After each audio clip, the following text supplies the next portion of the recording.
Ang aton nga pagkuha sang husto nga asawa o kon husto nga bana, kalamutan sa tubangan sang Ginoo o kung halipay ang Ginoo nga kita makapundar sang pamilya nga Kristohanon. Apang kung masayop kita sini o kung masala kita sa pagkuha sang hindi husto nga asawa o kung husto nga bana, dako nga katalagman kag dako nga problema ang madulot sa aton tagsa kapanimalay.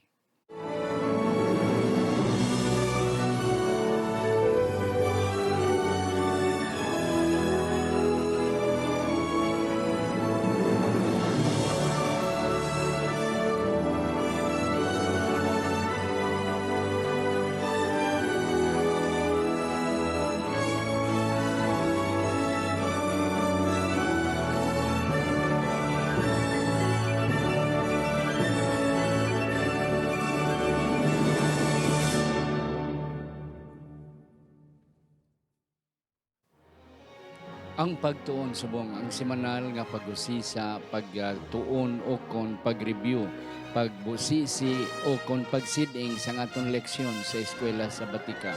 Kagini ginadala sa inyo sa Media Ministry Department sa aton iglesia diri sa Central Philippine Adventist College sa Alegria, Murcia, Negros Occidental, Philippines.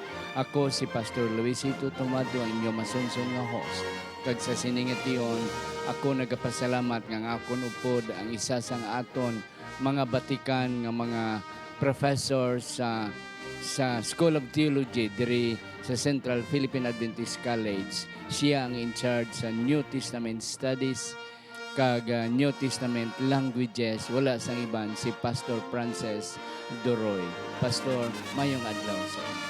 Mga pastor, akong kalipay nga kabahin liwat sa pagtuon sa importante nga topiko.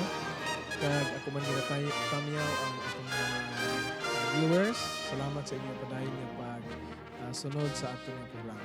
Salamat Pastor sa imo nga pag-acceptar sa aton imbitasyon nga makigupod sa aton subong nga mga kauturan sa aton pagtuon. Pastor, ari na kita sa leksyon 12 para sa Disyembre 14, tubtob 21. Dealing with bad decision. Apang pastor, sa hindi pa kita magpangamuyo kag hindi pa kita magbasa sa aton sadsaran nga teksto, aton anay tamyawon ang aton mga kauturan diri sa Negros Occidental, dira sa Negros Oriental, aton mga kauturan sa Iloilo, sa Antique, sa Capiz, sa Aklan, sa Guimaras. Aton man mga kauturan sa Southern Mindanao, mga Ilonggo speaking naton nga mga utod sa may Sarangani Province, sa Sultan Kudarat, sa North Cotabato, South Cotabato, sa Maguindanao, sa Davao, sa may Northern Mindanao, kagaton mga kauturan sa may Samar, sa Liti, sa Romblon, sa Masbati, sa Palawan, sa Mindoro, kagaton mga kauturan diri sa ASEAN nations, kag sa iba naton nga mga pungsod sa kalibutan nga nagahambal sang inilonggo. Mga kauturan sa gihapon, ara kita mabatian sa Radyo Bandera kada Biyernes sang gabi alas 9, tubtob alas 9:30. Kag akon ginapasalamatan si Doc Ramil Oy, ang CEO sang Radyo Bandera Sweet FM nga nagbaton sini naton nga pangabay kag kadamo pastor sang nag-enjoy kag nakapamati sang aton nga waragwag sa Radyo Bandera every Friday evening. So gani sa siningation, akon ginapasalamatan ang aton mga sponsors nga nagsuporta sining aton nga pagwaragwag sa radyo, ang mga nga pihidero siblings, si Ma'am Jenna, si Ma'am Sheila, si Sir Alex, kag si Susan Flora Caro, si Marlene Trino Castellanes, si Sam and Helen Adarmi, si Doc Raymond Finya Florida, si Pastor Clito and Doktora Priscilla Refendor, kag iban pa naton nga mga sponsors, si Dr. GC and si Ma'am Donna Lo Aragon. Kabay pa nga ang Dios magapakamayo sa aton nga pagsuportar sining aton programa. Pastor, ari na kita sa aton ika-12 nga leksyon. Sa hindi pa pastor, akon anay pangabayon si Pastor Doroy sa pagpangamuyo samtang kita padayon na sa aton nga pagbusisi sa aton leksyon. May naman nga langit nun, salamat nga makatuon kami sa mga pulong, kag among ginapangabayang balang espiritu hatag sa amon sa mga panuino nga langit nun, nga amon gid mahangpan ini, kag mapatpat sing sibo Ginoo. Salamat sa pagsabat sa pangamuyo, sa ngalan ni Jesus. Amen. Amen. Ang aton sadsaran nga teksto makita sa Esdras, Kapitulo 9, versikulo 6. Nga nagasiling, O Diyos ko, nagapalamula ako, kag nahuya sa pagbayaw sang ako nawong sa imo. O Diyos ko, kay ang amon kalautan, nagdugang sa ibabaw sang amon ulo, kag ang amon pagkamakasasala, nagtaas tubtub sa mga langit. Ang Dios magapakamayo sang aton leksyon. Yes, Pastor, ang aton leksyon is continuation sang aton leksyon sa nagligad nga simana. Sa nagligad nga simana, ang leksyon naton backslidden people, ang mga naglalapas nga mga katawhan.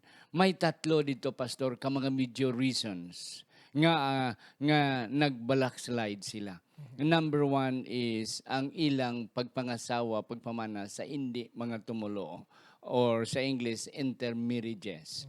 Okay? Ang ilang hindi pagbantay sang adlaw nga inugpahuway.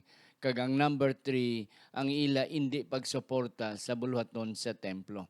Sa aton pa, sa hindi nila pag-uli, sing matutom sa ikapulo, kag paghatag sang ilang mga offering. That's why wala na pagkaon sa sulod sang templo. Okay. Karon, Pastor, ang aton leksyon will be dealing in one.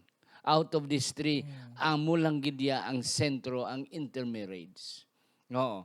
Nga ginatawag ni Esdras kag ni Hinimaya nga mga bad decisions. Mga sayop nga mga desisyon. So ang aton leksyon sa sini nga semana, kung ano gindil, ginano ginsolbar, kag ginano ginatubang ni Esdras kag ni Hinimaya, ini nga mga bad decision, mga sayop kag mga sala nga desisyon sang mga Israelinon sa pagkuha sa ilang mga asawa o kon mga bana nga hindi tumulo. And that's our lesson for this week. Okay? So, Pastor, ang isa di ka punto nga ikaw, Pastor, teacher ka sa Greek. Oo. Aton gid gina-emphasize nga mga teachers nga kon ang aton mga estudyante makahibalugid kung ano ang background, ang what really ang pulong, ang mga ara gid sa hunahuna sa mga writers. Aton ginaaya gusto nga mahibalaan kung ano gid ang hunahuna sang writer so that aton maintindihan and makahibalo kita mag-explicar sina sa aton nga mga kauturan nga nagapalamati. Yeah, hermeneutics, okay? Dealing really with the original concept of what the writer is trying to emphasize. Amo ni Pastor ang isa sa ilang mga challenges sa tong panahon ni Hinemayas. Yes, Pastor. Kag ang nakita nako diri Pastor sa tatlo nga ginisiling mo, Yes. ang primary diri Pastor ang intermarriage gid. Yeah. Nga bangod sa to nagresulta yadto sang nag-affect siya because of intermarriages sa hindi na nila simba o kun Hangop. bantay sa adlaw Yeah. pahuway, kag amo man resulta man ang pagway na nila pagbalik sa ilang nga tithes and offerings. Yes. Bangod sa ilang nga bad nga decision nga naglalapas sila, nagpalayo sa Ginoo. Yeah. Oh, that's correct, Pastor. And then, added to it, ang resulta sang sayop nga pagpangasawa o pagpamana. Okay. Ang isa punto, Pastor, kapunto, labi na sa aton nga Sunday election, ang nakita ni Esdras kag ni Nehemiah, nga ang resulta sang mixed marriages. Ang mga kabataan, Pastor, hindi na maka-intindi sang original nga language sang scriptures, nga among Hebrews. Kaya ang ilang nga mga nanay, ang ilang mga asawa hindi Hebrew speaking. Ti ang sa sulod sang balay, amo na bala ko ng aton asawa hindi Ilonggo, iban nga lingwahe, most likely ang kabataan masunod sa lingwahe sang nanay. Okay, na ti amo ni ang nahitabo nga nakita ni Nehemia nga kabudlay na painsindiyon ang mga kabataan sining mga katawhan kay hindi sila makabasa sang straight nga scriptura sa Hebrew nga pinulungan. So, bisan ano nila nga explicar ang mga kabataan kalayo sang ila nga paghangup sang Biblia o kon sang scriptura. So this is one of the results of a wrong marriage sa sulod sang panimalay. Kag kun hindi na nila maintindihan pastor sa mga kabataan, mo resulta man ina nga ang ilang pagrelasyon sa Ginoo maapektuhan. Maapektuhan. Oo. Kag hindi ma-appreciate sa mga bata kung ano pag-deal sang Ginoo sang una nga panahon sa iyang mga katawhan. And then in the long end, maapektuhan ang ilang purity sa pagsimba sa Ginoo. Yeah. Okay. So, amo ni kag ang ila covenant pastor maapektuhan. Can you further explain about that? Why nga ang ilang pakigsaad sa Ginoo maapektuhan kon ang ilang mga kabataan hindi na maka-insendi. Kag ining mga kabataan eventually amo na ni sila ang magapangulo sa ilang panimalay, part of the Jewish system. Nakita nako dira Doc, amo mga kauturan nga nagsugod pa lang sila, halin sila sa pagkatapok dito sa Babylon. Yeah. Kag nagsugod sila bag-o dito na sa Canaan. Oo. Okay? So dapat they have to make it right. Oh. Pero kung ilan ang nahimo nila nga wrong decision, daw gapalayo sila pastor sa ilang nga goal. Nga mangin kapawa sila sa mga katawhan nga yara silang palibot. Kag importante gid ang labaw sa tanan amo ang pagprotector nila, ang pag-api nila nga ang linya sa kaliwat sang Mesiyas bala nga magwa, nga mag-abot. Hindi maapektuhan. Hindi siya maapektuhan. Yes. Ang sa aton pa ang genealogy is pure. Oo. Na mga kauturan nga ang rason sini nga ang maapektuhan kun ang aton mga asawa aton mga bana hindi. Okay, labi na gid sa ilang panahon pastor. Sa imong ginmensionar kay na ako na i-highlight gamay nga this time they are beginning to rebuild the nation.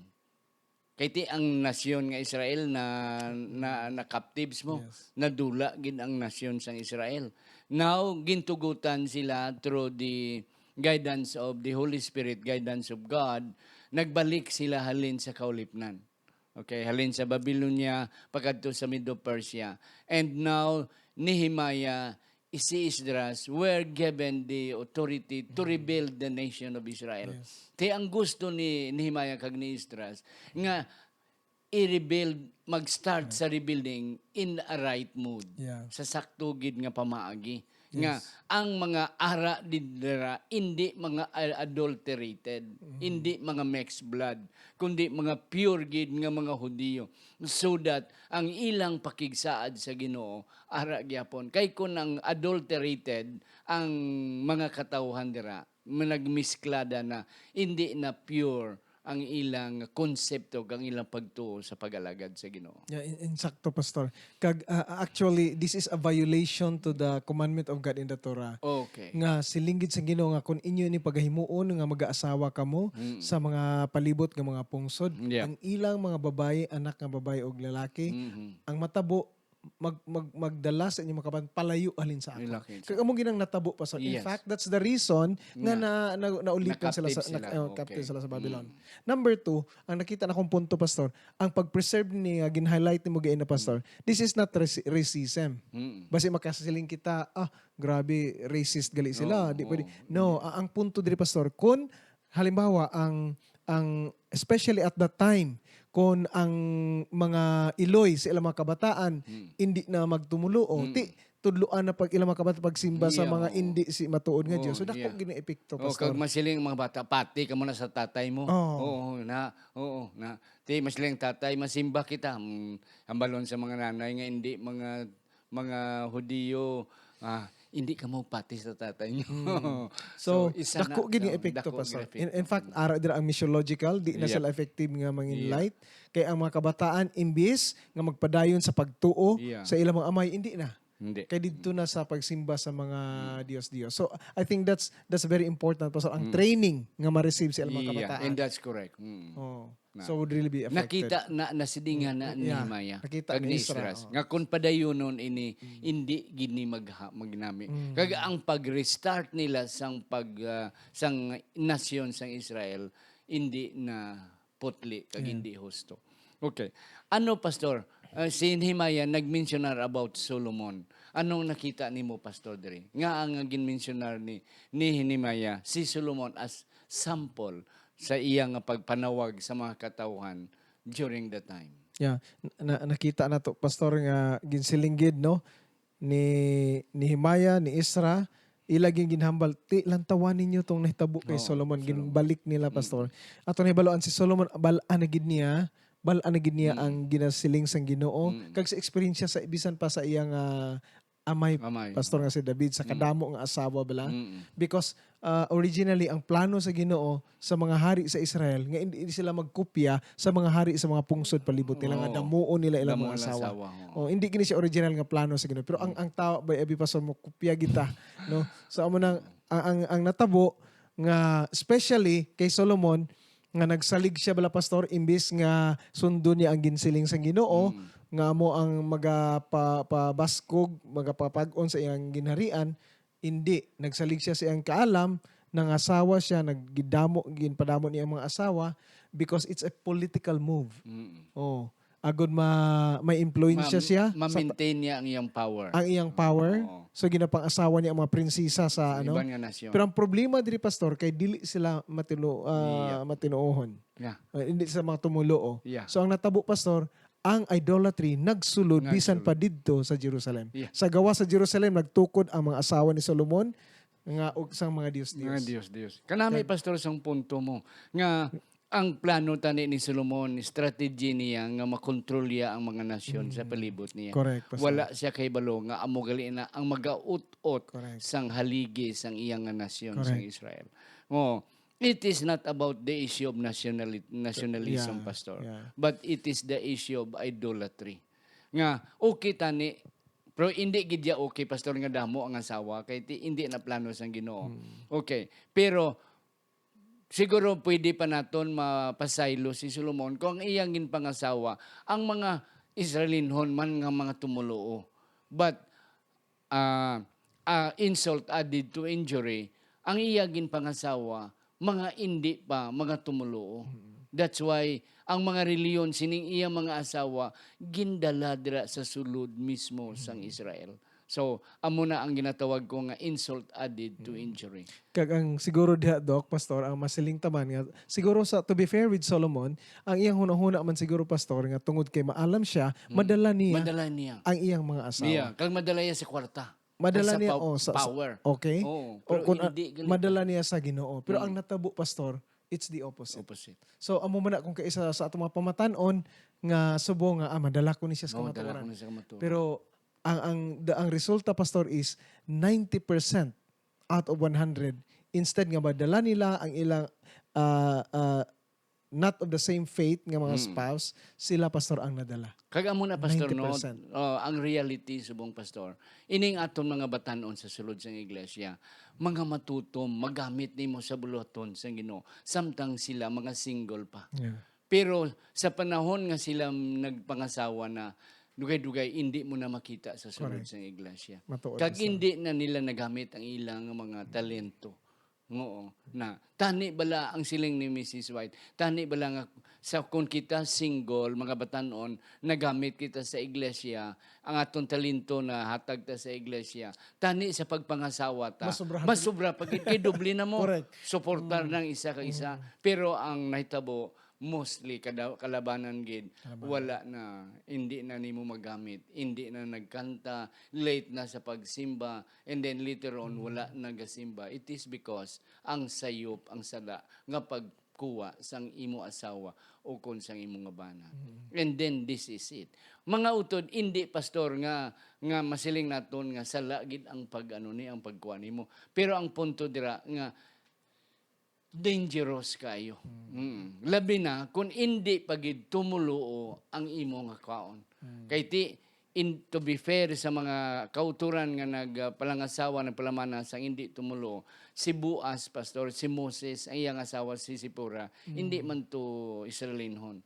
Pero ang punto lang nga bisan hindi sila Israelinhon, ang ilang mga asawa yet believers sang Dios. So the God of Israel. O God of Israel. Na even do nga hindi Israelinon ang ginasawa ni Moses, ang ginasawa ni Boaz nga si Ruth, pero si Ruth kag si Sipora mga tumulo sang Dios. Sa matuod nga Diyos. Matuod nga Dios. So amo na ang kay Solomon niya hindi iya gapati nga may Dios ang kalibutan. Kag wala gapati sang Dios sang Israel nga si Jehovah. Kag pastor, hindi na ko ihatag sa iban even in my family, pastor. Oo. Oh, ang mama ko is Adventist and it's an intermarriage with not fellow believer. Ang resulta pastor masubok gid. Masubok gid. So matuod gid ang Biblia. Amo nang siling pastor kon ato gini siya nga lalison, then we will suffer. Pero kung sundon nato ang counsel sa Ginoo, we will enjoy it. Yes. Okay. Ari pastor sa aton Tuesday, gin-enumerate diri ni Esdras ang mga nasyon. Oo. Ang nasyon sang Kanaan, sang Hittites, sang Perizzites, Jebusites, Ammonites, Moabites, Egyptian, Amorites. Ini nga mga nasyon, pastor, amo gini ang mga oppose sa pagpatukod nilaliwat sa Israel. Sa temple, yes. These nations are the ones opposing the move of Artaxerxes nga i-rebuild ang Israel, ang Jerusalem. Oh, ang naitabo pa, nasakit gid si Nehemia kay si Esdras. Kay dira pa sa mga ina nga mga nasyon, nagkuha ang mga Israelinon sa ilang mga bana kay sa ilang mga asawa. So, sa gisiling ni mo, pastor, no, it's really like jumping out of the fan into the fire. Marag halin sa kalaha bala nilumpat dito rin sa kalaha. Oo, na nga ang gin-enumerate ni Esdras pastor. Kay iya gid gin pasay mga kamo nga mga katawhan na tani isugdan na naton ang pagtukod sang Israel kay naguba kita and now we have the opportunity to rebuild our nation. Karon dito pa kamo nagpalangasawa sa iban nga mga nasyon nga amo ni sila ang aton mga kontra. Wa ita kabalo pastor. This might be the strategies of the Amorites, the Perizzites sa pag-ut-ut. Sige, pamanhan nyo na ang mga ano na inang mga Israelinhon, para nga secreto deep inside may mga may mga penetrating agent kita, secret agent sa sulod sang Israel. Nga amo ang destroy sang ila solidarity as a nation.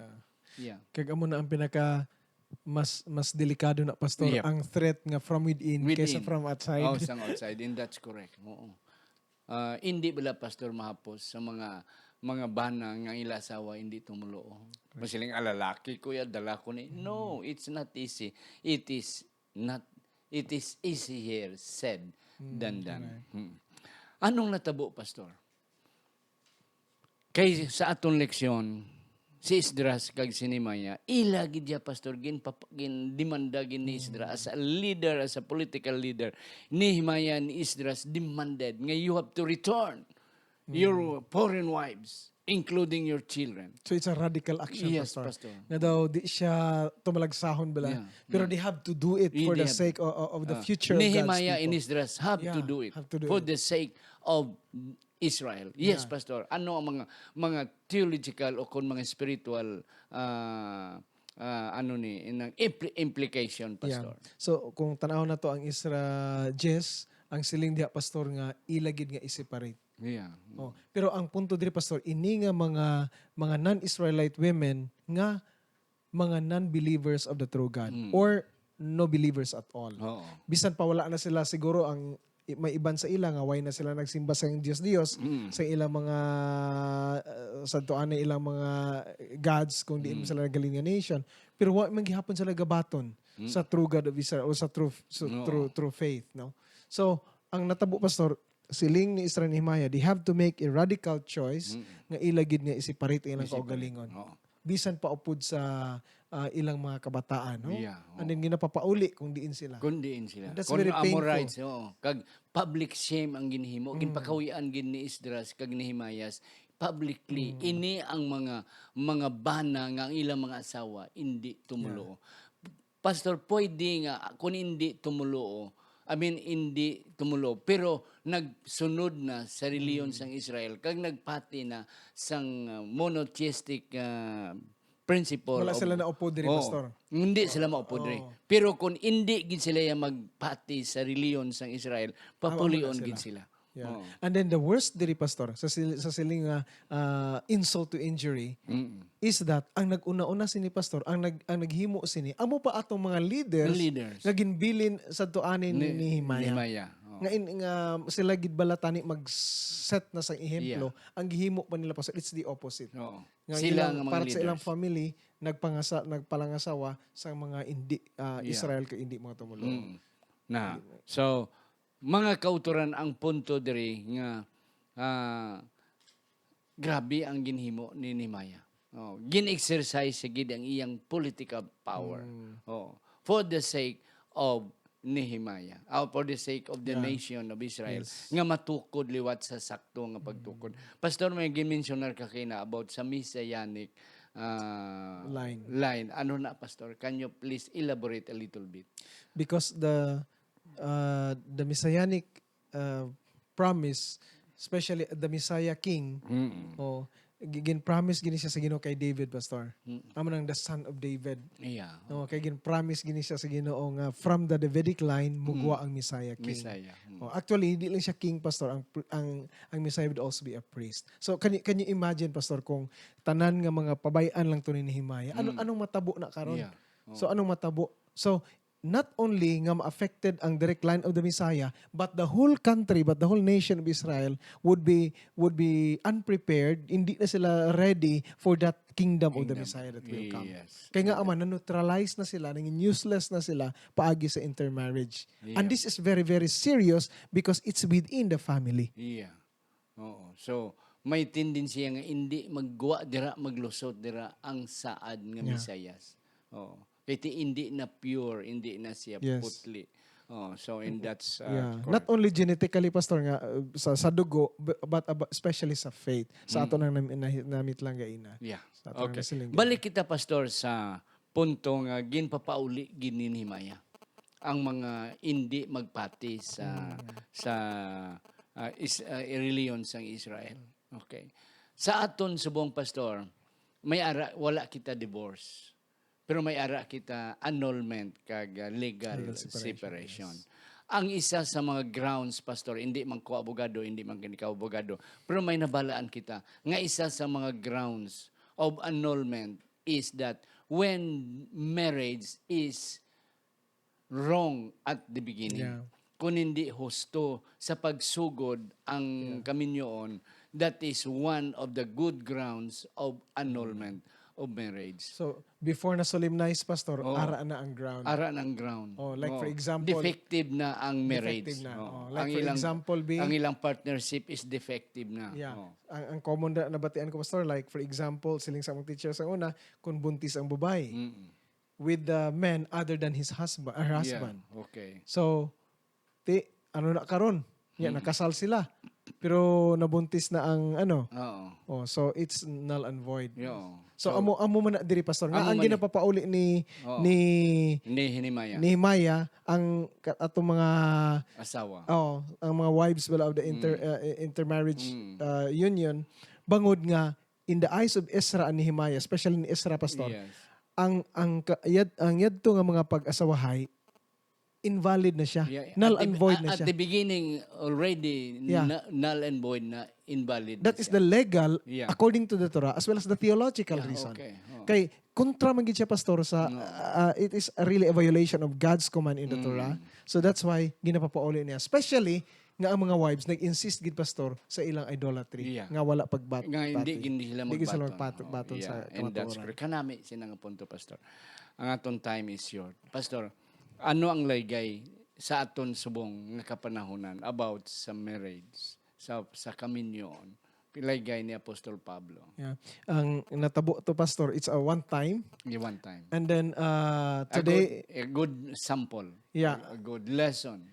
Yeah. Yeah. Sa subong pastor ang laygay sa Biblia sa 1 Corinto no ni Paul 7:10 to 17 is that hindi man naton nga subong himuon ang gihimuon ni Ezra kag Nehemiah because we live in a different context. Yes. Okay? So ang punto lang dira is kung ang tumuluo kag hindi sila pareha sa pagtuluohan kag ang isa nga let's say be willing man lang nga mag-updanay, so they have to stay. They have to stay. Let's say di tumulo ang isa.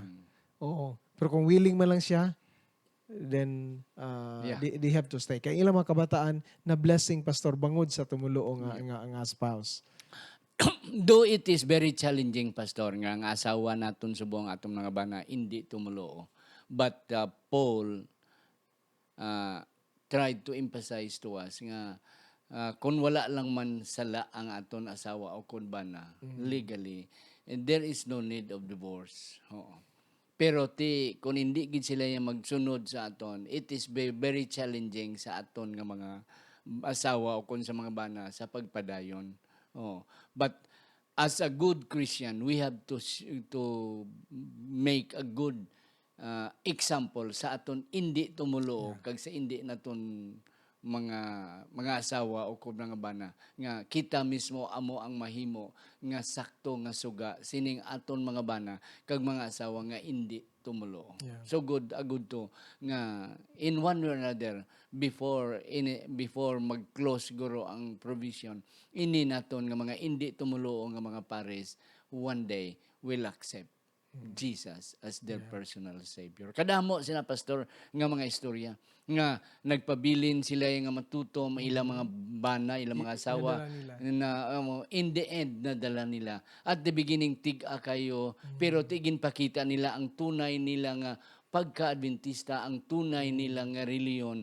Oo. And then, secretly lang ilang mga bana na nakatalupangod kag before the end sa ilang mga kabuhi, these non-believing spouses na converter kag nagsunod sa reliyon sa ilang mga bana kag silang mga asawa. Yeah, pastor, apan ato gid klarohon kapin sa atong mga pamatanon Yep. nga sa atong nakita man gid based on facts nga 90% sa mga Adventist young people nga kung mag-asawa sila sa hindi pareha sa ilang faith ang matabo gid pastor madalagid sila. Yeah. So that Dako gin ang tendency. yeah, that's a strong proof nga Yeah. matuod gid ang gisiling sa Ginoo nga do not be unequally yoked with unbelievers. Yeah. Okay. Mga utod kadamo gid sang aton nga mga matun-an kanami, Pastor. Yes, why nakita time last word nimo, Pastor. So amo lang na pastor nga ang laygay sa Ginoo kung atong sundon we will enjoy it Yeah. and will be more useful sa buluhaton sa Ginoo. But if we will dare to disobey it sa ginasiling sa Ginoo nga do not be unequally yoked with unbelievers, ang matabo pastor we will really suffer. Yeah.